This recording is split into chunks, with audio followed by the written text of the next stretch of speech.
Hello to all my story lovers.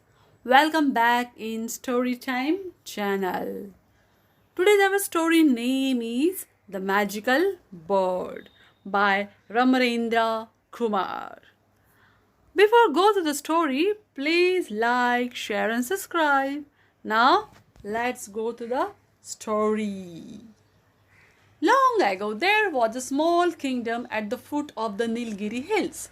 It was called Shangri-La and was ruled by a wise and gentle king, Rishiraj.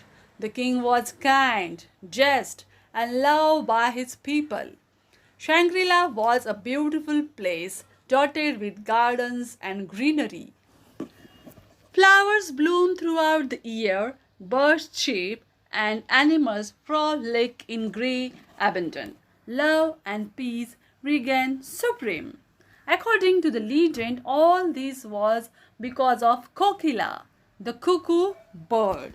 Kokila lived on the banyan tree that grew in the garden in front of the king's palace.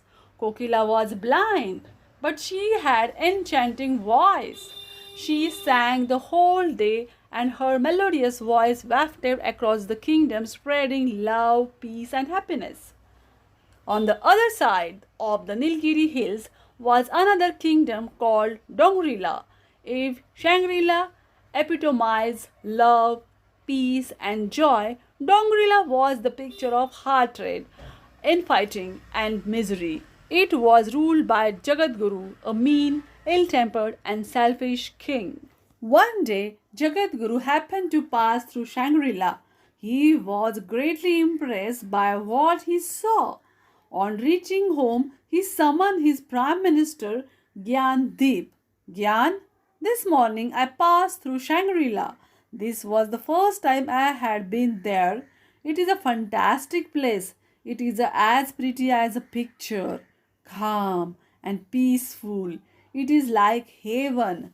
Find out how King Rishiraj manages to maintain his kingdom so well. Yes, Maharaj, Gyandev bowed.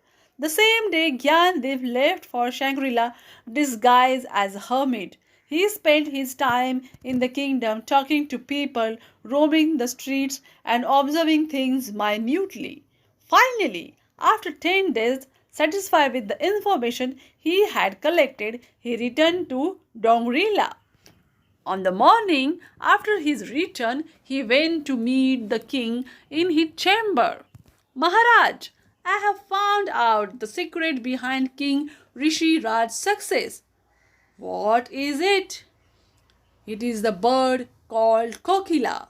Gyandev began and told the king about the legend of Kokila. Then I must somehow get this bird to Dongrila. Gyan, prepare for war. Let us attack Shangri-La and forcibly take the bird. Maharaj, that would be unwise. You know, in our army, the generals are busy fighting with each other. It is divided into many factions and one opposing the other. Shangri-La's army, on the other hand, is strong and well knit. Our army will never be able to vanquish it. Then what do you want me to do? Go to the Shangri-La and request King Rishiraj to lend you the magical bird for a few days. He is kind-hearted and magnanimous king. I am sure he will agree. Yes, I think I will do that. A week later, Jagadguru went to the Shangri-La with a lot of gifts for King Rishiraj. The king welcomed him with open arms and organized a grand cultural program followed by a lavish dinner in his honor. The next day, before leaving, Jagadguru said to the king Rishiraj, I have a small request to make. Anything you ask is yours, my friend, King Rishiraj generously offered. I want to borrow Kokila. Kokila! King Rishiraj was taken aback. Yes, only for a few days. I want to use its magical presence to bring peace and happiness in my kingdom. Poor king, what could he do? He had already given his word to Jagadguru. He parted with Kokila. his heart heavy and eyes full of tears. He also sent 5 of his most trusted soldiers to ensure the safety and well being of Kokila. As soon as the king reached his palace, he put it into a golden cage.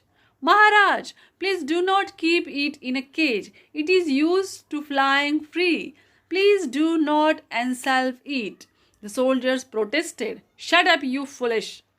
Kokila is now my property. I will do what I want with it. He thundered. Then turning to Gyandip, he said, throw these idiots into the dungers. They will rot here for rest of their lives. Kokila is mine and will be with me forever. Maharaj, King Raj will not keep quiet, began Gyandip. He will not attack Dongrila. He is peace-loving fellow. For the sake of bird, he cannot risk the lives of hundreds of his soldiers. Gyandip remained silent. He knew there was no point in arguing with someone as stubborn as Jagadguru. And so, poor Kokila was kept in a golden cage and given the choicest fruit to eat. But Kokila refused to sing. Jagadguru coaxed, cajoled, and begged, and even threatened her, but it was of no use. Kokila just would not sing. Jagadguru started getting desperate. He called the number of doctors and got them to examine Kokila, but there seemed nothing wrong with the bird. Finally, he came to know of wise old man, said to be more than 100 years old, who lived in the tiny cottage on the Nilgiri hills. His name was Prashant Baba. One day, Jagadguru went alone to Prashant Baba's ashram. He saw a hermit clad in a white sitting under a banyan tree meditating. Though he had white hair and beard, his face was very youthful. He had a kind radiance Jagadguru had never seen in his life before. He touched Prashant Baba's feet and sat down. After a few minutes, the sage opened his eyes. The king explained the purpose of his visit and told him the entire story. The sage looked at him for a few minutes and then said, do you really believe Kokila is a magical bird? Yes, of course, Baba.